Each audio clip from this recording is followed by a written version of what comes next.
हम उस माटी के बने हैं जहाँ ऋषि मुनियों का वास है। इसे देवभूमि भी कहते हैं, ऊंचा हिमालय जिसका ताज है। इसी के साथ हेलो साथियों, आप सभी को ग्रीश पोखरियाल का सादर प्रणाम।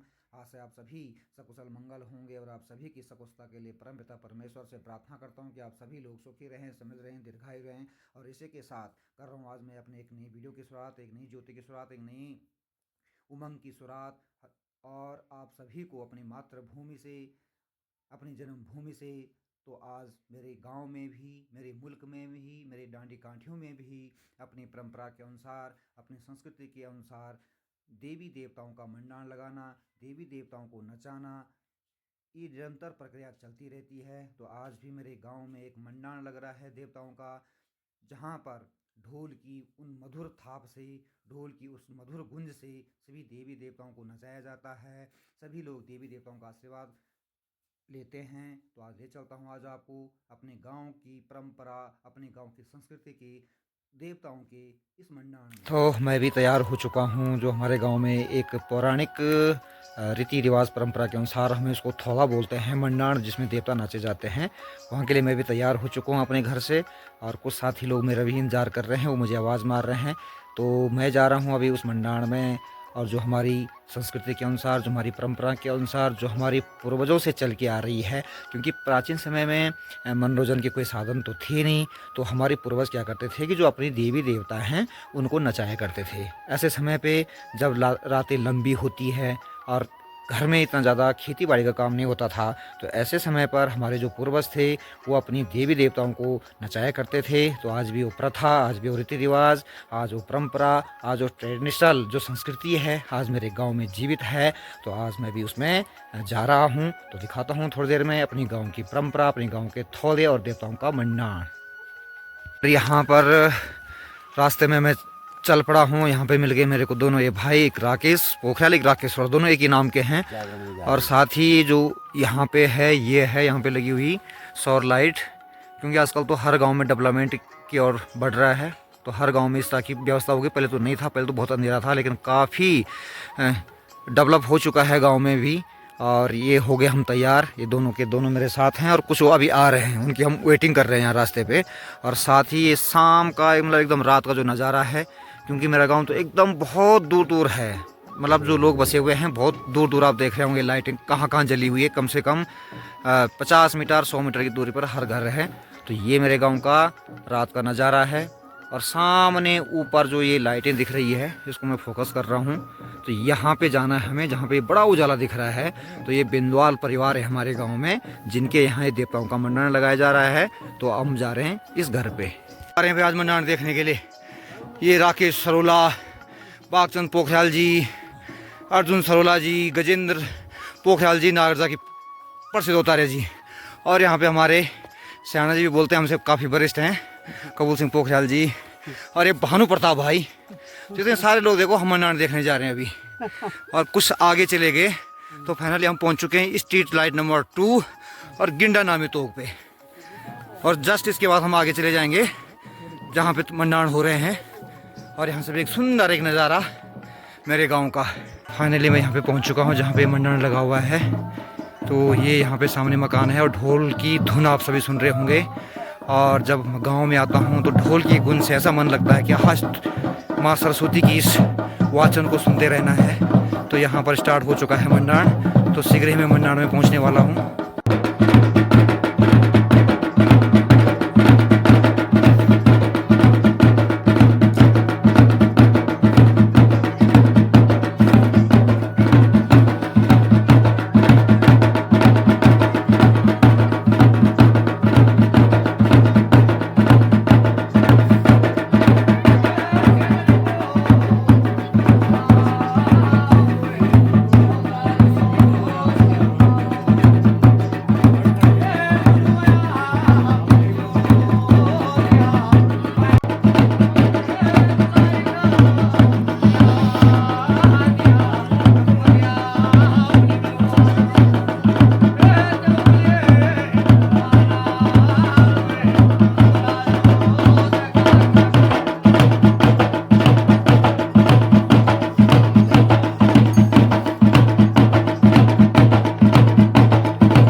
देवता नाचेंगे।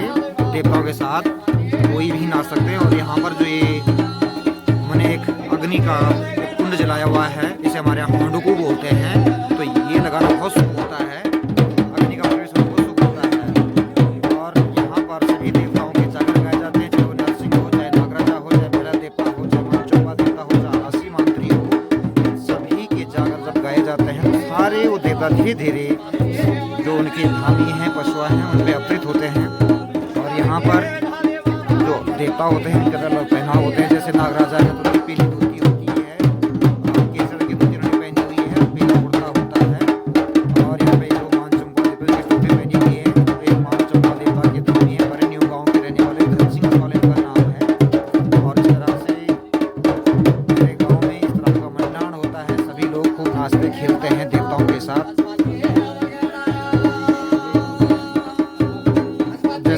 जागर लगाए जाएंगे वैसे वैसे देवता अवतरित होते रहेंगे। अभी नरसिंह भगवान का जागर गाया जा रहा है, नरसिंह भगवान को अवतरित किया जा रहा है, क्योंकि नागराजा देवता आ गया है, मानचंपा देवता आ गया है। नरसिंह भगवान अभी आया नहीं है, तो नरसिंह भगवान को अवतरित करने के लिए जो हमारे दास हैं वो ढोल की ध्वनि के साथ भगवान नरसिंह को आह्वान कर रहे हैं, वो जगाया जा रहा है, उनको अवतरित किया जा रहा है, वो बुलाया जा रहा है।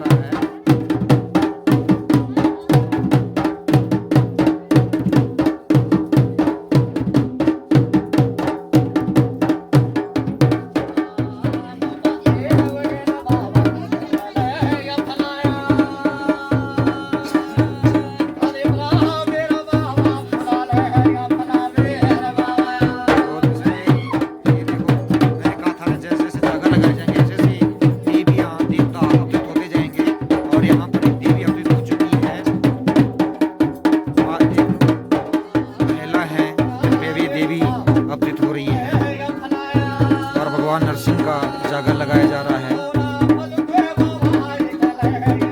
क्योंकि भगवान नरसिंह उत्तराखंड में पूरे 9 नरसिंह हैं। और 9 नरसिंह जो हैं वो जो माता पार्वती ने कलयुग का जो बीज बोया था भागीरथी नदी पे, उस पे 9 रंग के फूल आए थे। और जब ब्रह्मा जी ने उस फूल को काटा था तो जहाँ जहाँ ये फूल गिरे थे वहाँ वहाँ नरसिंह पैदा हुए हैं। कहीं दुनिया नरसिंह पैदा हुआ है, कहीं केदारी नरसिंह पैदा हुआ है। इस तरह से उत्तराखंड में 9 नरसिंह हैं, 86 भैरव हैं। और ये जो लड़का है जिसने टोपी पहन के ये भैरव देवता के धामी है, इन पे भैरव देवता आता है। जब इन पे देवता आता है तो वे पूरे अपने कपड़े उतार लेते हैं, ठंडे पानी से नहाते हैं और लोहे की छड़ से अपनी पीठ पे मारते हैं। अब केदारी कांड है, केदारी नरसिंह का जागर यहाँ पे लगाया जा रहा है।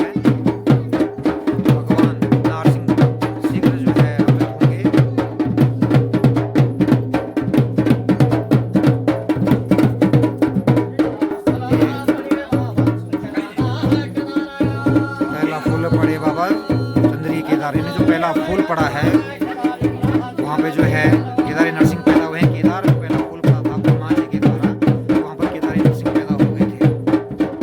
उन्हीं का जागरा भी गाया जा रहा है।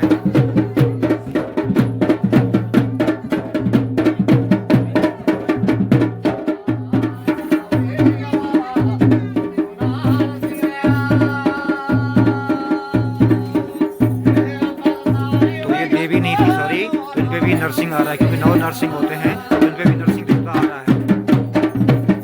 जो ये महिला है इन पे भी नरसिंह आ रहा है, इन पे केदारी नरसिंह आ रहा है। और ये अभी जो दूसरा है ये भी नरसिंह है, क्योंकि 9 नरसिंह है, 9 लोग यहाँ पे आएंगे।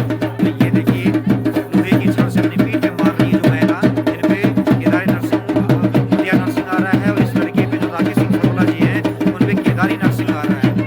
ये नरसिंह भगवान के 2 रूप, जैसे जैसे जागर लगे ऐसे नरसिंह भगवान ने अपना रूप दिया है। और 2 रूप भूतिया नरसिंह और केदारी नरसिंह पैदा हो गए हैं। अभी जो जागर है वो बाकी है 9 नरसिंह का, अभी 7 नरसिंह बाकी है। अभी केवल 2 नरसिंह का ही जो जागर लगा है, तो दोनों नरसिंह अवतरित हो चुके हैं। तो ये हमारी देवभूमि उत्तराखंड, देवभूमि पहाड़ों की वास्तविक यहाँ पर शक्तियाँ हैं। और यहाँ पर जो ये ढोल है, जो सरस्वती इस ढोल के अंदर है, इसे ढोल सागर बहुत ही महत्व का होता है, जिससे सारे देवी देवता प्रसन्न होते हैं, अवतरित होते हैं। जो हमारे गांव में भैरव देवता है उसका जागर शुरू हो चुका है।